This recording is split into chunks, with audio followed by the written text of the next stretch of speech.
Hi friends, எல்லாரும் எப்படி இருக்கீங்க? இன்னைக்கு வீடியோவில் கொத்தவரங்காய் பொரியல் தான் வந்து பார்க்க போகிறோம். இதுக்கு பேர் சீனி அவரைக்காய் அப்படின்னு சொல்லுவாங்க. நாங்கள் வந்து சீனி அவரைக்கான்னு தான் முக்கால்வாசி வந்து சொல்லுவோம். அந்த சீனி அவரைக்காய் பொரியல் வந்து எப்படி செய்யலான்னு பார்ப்போம். சீனி அவரைக்காயில் அந்த சைடில் இருக்க 2 காம்பையும் கிள்ளிட்டு நார் வந்து எடுத்துகிட்டு இந்த மாதிரி பொடியாக வந்து நீங்கள் கட் பண்ணி எடுத்துக்கோங்க. எடுத்துகிட்டு குக்கரில் வந்து போட்டுட்டு கொஞ்சமாக தண்ணி வந்து சேர்த்துக்கோங்க. தண்ணி வந்து வேஸ்ட் பண்ணாமல் கீழே ஊற்றாமல் அளவாக வந்து ஊற்றிட்டு நம்ம வேக வச்சு எடுத்தோம்னா அந்த காயிலே தண்ணியை சேர்த்து நம்ம வந்து யூஸ் பண்ணிக்கலாம். கொஞ்சமாக உப்பு போட்டு ஒரு 2 விசில் வச்சு நீங்கள் எடுத்துக்கோங்க. உங்கள் குக்கரை பொறுத்து ஒரு விசில் கூட நீங்கள் வச்சு எடுத்துக்கலாம். காய் வந்து சூப்பராக வெந்துடும். தண்ணி வந்து கொஞ்சமாக இருக்குது பாருங்கள். தண்ணி நம்ம கீழே ஊற்ற வேணாம். பொரியல் பண்ணும்போது சேர்த்தே ஊற்றிட்டு நம்ம வந்து அதை சமைச்சிக்கலாம்.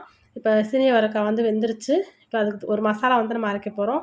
தேங்காய்ச்சல், 1 ஸ்பூன் ஜீரகம், ஒரு 3 வெள்ளைப்பூடு, கொஞ்சம் மஞ்சள் தூள், 4, 5 பச்சை மிளகா உங்கள் காரத்துக்கு ஏற்ற மாதிரி நீங்கள் எடுத்துக்கோங்க. இந்த மாதிரி கொரகொரப்பாக அரைச்சி வச்சுக்கோங்க.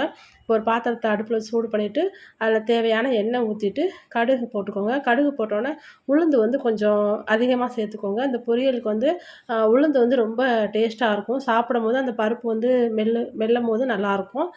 பெரிய வெங்காயம், ஒரு வெங்காயம் வந்து வெட்டியிருக்கேன். அதையும் இதில் சேர்த்துட்டு கருவேப்பிலை போட்டு நல்லா வதக்கிக்கோங்க. இப்போ வேக வச்ச சீனி அவரைக்காயை வந்து இதில் சேர்த்துக்கலாம். சீனி அவரைக்காய் தண்ணியை வந்து கீழே ஊற்றாமல் நம்ம அந்த தாளிச்சதுலேயே நம்ம வந்து ஊற்றிட்டோம் அப்படின்னா கொஞ்ச நேரத்தில் தண்ணி வந்து நல்லா சுண்டி வந்துடும். மூடி வச்சு நம்ம அதை லைட்டாக வேக வைக்கும்போது தண்ணியெலாம் நல்லா இழுத்துக்கிறோம். அதுக்கப்புறம் நம்ம அரைச்சி வச்சுருக்க அந்த மசாலாவையும் நம்ம சேர்த்து இதில் கிண்டும் போது தண்ணி வந்து ஃபுல்லாக வந்து ட்ரை ஆகிட்டு சீனி அவரைக்காய் ரொம்ப சூப்பராக நல்லா டேஸ்ட்டாக வந்துடும். இப்போ நம்ம அரைச்சி வச்ச மசாலாவையும் இதில் சேர்த்து நல்லா கலந்து விட்டுக்கோங்க.